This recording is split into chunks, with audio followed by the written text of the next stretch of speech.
మన దేశంలో కోట్లాది మందికి అన్నం అందేలా చేసిన మహానుభావుడు ఎవరో తెలుసా? ఆయనే బెంజమిన్ పియరీ పాల్.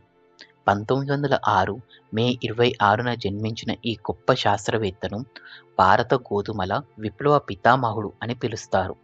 ఆ సమయంలో భారత్‌లో పంటలు తక్కువగా పండేవి. కరువు, ఆకలి ప్రజలను వేధించేవి. అప్పుడు బెంజమిన్ పాల్ గారు ఒక గొప్ప లక్ష్యంతో ముందుకు వచ్చారు. భారత రైతు బలంగా ఉండాలి.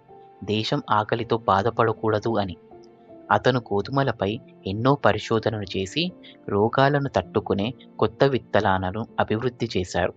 ఆ పరిశోధనల తర్వాతే భారతదేశంలో గ్రీన్ రెవల్యూషన్‌కు బలమైన పునాది పడింది.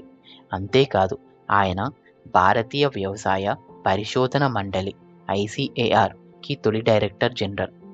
రైతు బాగుంటేనే దేశం బాగుంటుందని తన జీవితం అంతా వ్యవసాయానికి అంకితం చేశారు ఆయన.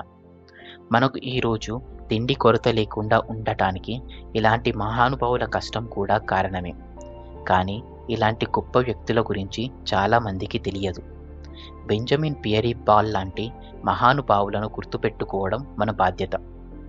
ఈ వీడియో కనుక మీకు నచ్చితే లైక్ చేయండి, షేర్ చేయండి మరియు సబ్స్క్రైబ్ చేయండి. ధన్యవాదాలు. జై హింద్.